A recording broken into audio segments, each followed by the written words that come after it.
नमस्कार दर्शक बंधु अलेख महिमा चैनल रे आपण मानकु स्वागत। बंधुगण आज मु आपण मानकु हार्ट अटैक बा हृदरोग विषय रे कहिबी। दयाकरी भिडियोटी को शेष पर्यंत देखंतु। एही रोग रे अनेक लोक माने अपमृत्युर शिकार हुअନ୍ତି। एहार औषध आम पाखरे बिना पैसा रे बाड़ी बगीचा बा रास्ता कड़े यही गछ ठारू संग्रह करी अति सहजरे आरोग्य लाभ करि पारिबा।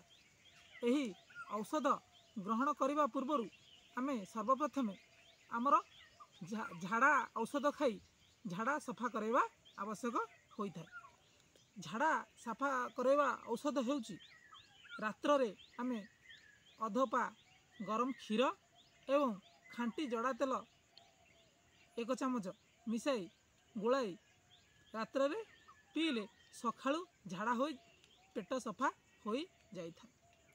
झाड़ार द्वितीय औषधटी होउची पसारणी पत्र 21टी एवं 7टी गोलमरीच सखाळे खाली पेटरे पीबे एवं संध्या समय रे 21टी पसारणी पत्र एवं 7टी गोलमरीच बाटी पीले सखाळु झाड़ा सफा होता है।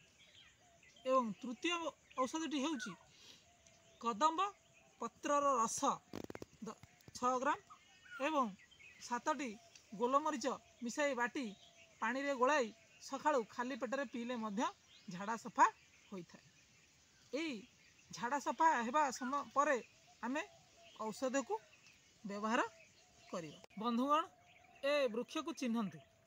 ए वृक्ष को अर्जुन गछ बोली कह जाय थाए। एही अर्जुन गछर मुख्यतः छेली औषध रूपे व्यवहार करा जाय थाए। एही अर्जुन गछर छेली को आमे काढ़ा बनै मध्य पी परिबा। एहा 10 ग्राम नहीं ए छेली रु 10 ग्राम नहीं ए छेली को छेची एथिरे 200 ग्राम पानी देई मंद अग्नि बा अल्प अल्प आंचरे एहाकू गरम करी सिझाई 1 कप रहिले सखाळु छाणी खाली पेटरे पीले हृदरोग हुए नाही। एहाकू नियमित 3 मास पर्यंत सेवन कले 1 वर्ष पर्यंत हार्ट अटैक बा हृदरोग हेबार संभावना न थाए। एहा ग्यारंटी सह चिकित्सा होई पारिबो। एथिरे कौनसी संदेह नहीं। एही औषध को आमे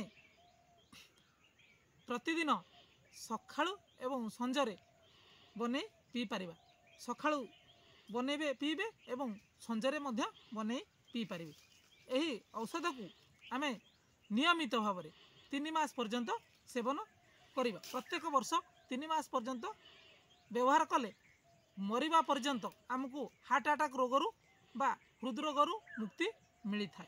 एही रोगर औषध याठू हृदघातर पाई उत्कृष्ट औषध ए संसार रे बोधे नाही कहले अतृप्त हेबो नाही। एही औषध को आमे गुंड करिकी मध्य व्यवहार करि परिबा। जे भाई मानक पाखरे ए गछ पाखापाखी नाही एही छेली को आपण माने सुखाइबे एवं सुखाई गुंड करिवे। एही गुंडरू 1 चामच बा 6 ग्राम ओजनर सखाळु खाली पेटरे उषुम पानी सहित व्यवहार कले आपणकर मध्य एही सब रोगर समस्यार समाधान हो पारिबो। खाली जे या हार्ट अटैक रोग पई काम करिवो ता नुहे। आपणकर बहुत जिनस को मध्य ब्लड प्रेशर आपणकर सुगर को मध्य ए अल्प मात्रा रे कंट्रोल करि थाए। यह शरीर अनेक प्रकार रोग को मध्य भल करि थाए। जदि आपण मानकु एही भिडियोटी भल लगी थाए ताहाले आपण माने भिडियोटी को लाइक करंतु। चैनल को प्रथम थर पई देखुतिले चैनल को सब्सक्राइब करंतु एवं सांगसाथी सह शेयर करंतु। कारण एही वृक्ष विषय से माने मध्य जानी यार फायदा नहीं पारिबे। एमती सुंदर सुंदर अप टू डेट वीडियो देखिया पई हम सह जोड़ी रहंतु। रहुछि नमस्कार। गुरु ब्रह्म अलेख महिमा।